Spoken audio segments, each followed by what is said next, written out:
Greetings, dear friends. It's been a while. This is another repair for one of the channel's subscribers. Sent me the motherboard from a TRASSIR recorder. As I understand it, it's for IP cameras, whatever that means. Anyway, as often happens, I've never worked with this kind of equipment before, but I'll try to help our dear subscriber in trouble. This is what the motherboard looks like. It's basically a board from a typical NetOp, but it has additional interfaces on board. It should be able to connect the appropriate cameras or other related equipment. Let's check for the defect. I'm connecting a test monitor via HDMI. I'll supply power through a piece of cable with a suitable connector. The power supply is 12 volts.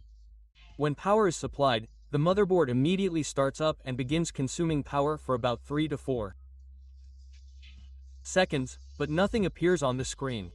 2 LEDs are lit on the board.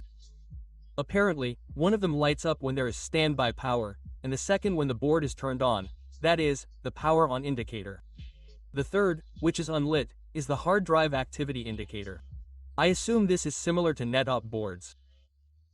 Specifically, the indicator's functions may differ here, but that's not important for us now. Well, let's see what the voltages are. By the way, the consumption is still stuck at a stable 320, as if the board is frozen in some process. So, this is the 5 volts power supply. 3.3 V. This is 1.3 V. Tell me what it supplies. I think this is the RAM supply voltage. 1 volt looks like the video core supply. 0.8 volts is the processor supply. If I've mixed something up, please correct me in the comments. Either way, all the necessary voltages are present on the board. By the way, there's also 1.8 volts power. I measured it from the BS flash memory chip. Even the MOS battery is fine. All the power supplies seem to be present, but there's no initialization, which is confirmed by my initialization tester, so there's no image displayed on the monitor. I used an oscillograph to check for data exchange with the flash memory chip. Some data packet is transmitted during startup. Well, that's it. The power button responds. The board both turns on and off. Basically, that's how the defect manifests itself. Well, let's start with the simplest thing. Since the board's power supply is fine, there could be a software issue. For example, the BS flash memory chip's firmware directly affects the board startup. I need to check if the chip is intact, read the data, save the dump, and write a known working firmware. I desolder it with a hairdryer.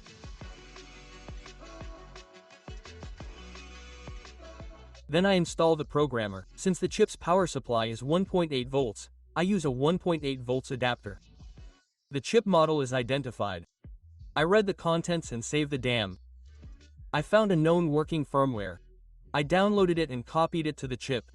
Then I soldered it in place. Let's check if this produced any results. I turn it on.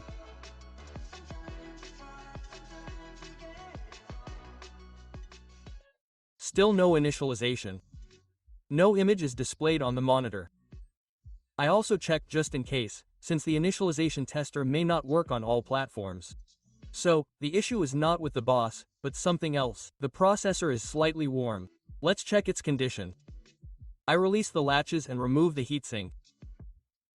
Heat from the crystal is transferred to the heatsink through a fairly thick thermal pad. I'm certainly no expert, but wouldn't it have been better to use thermal paste, or at least a thinner pad with better thermal conductivity? This question should be addressed to the manufacturer. The SR1UT processor model has no external defects. There are several ceramic capacitors on its PCB substrate, connected to various processor systems. I decided to run a meter over them and found one of them shorted. My experience shows that this is abnormal. One of the processor systems this capacitor is connected to is shorted, meaning it's faulty. Without thinking twice, I concluded that the processor needed to be replaced. I agreed with the owner on the cost of the processor and the labor involved, and then purchased this chip. I ordered it from AliExpress. Before starting work, I checked its resistance. Naturally, there were no low readings. There were no short circuits anywhere either. It was ready to be installed. I decided to dry it before soldering, as I doubt the seller stores the processors in the right conditions. To prevent it from swelling during installation, I dried it at 110 degrees Celsius for 2 to 3 hours. Once, while soldering, a chip swelled, after which I began performing the mandatory pre-drying.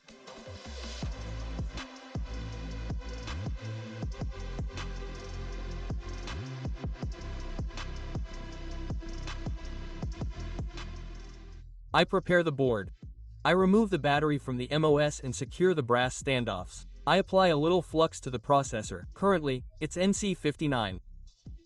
I turn on the separator, which I use as a heating table. The temperature is 200 degrees Celsius. That's the maximum for it.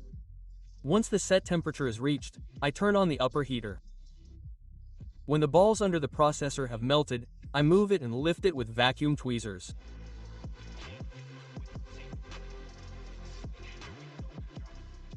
Next, I prepare the mounting contacts for the new processor. I use a soldering iron to remove the old solder balls. I collect the residue with copper braid.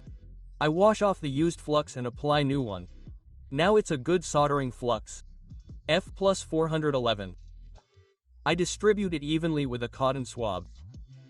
I would do this without a twine of conscience, just with my finger, but the board is hot, it burns.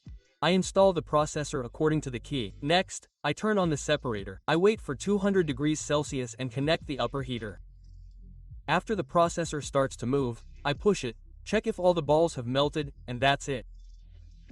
I let the dress cool and check the operation. Everything is as at the very beginning of this repair. I connected the monitor and the power cable. I apply voltage. Excellent. There is an image. I turn off the power, since the processor gets very hot without cooling. I remove the standoffs, install the heatsink on thermal paste and retest. Now, when power is applied, the board doesn't start automatically. Auto start is gone. It starts as expected, with the button. After turning on, some command line loads. I don't know what to do next. I've never worked with recorders like this before. I can only confirm that the initial defect has been fixed, and my task is now successfully completed. Well, that's all for today. Thank you all for your attention, and I'll see you soon for other repairs.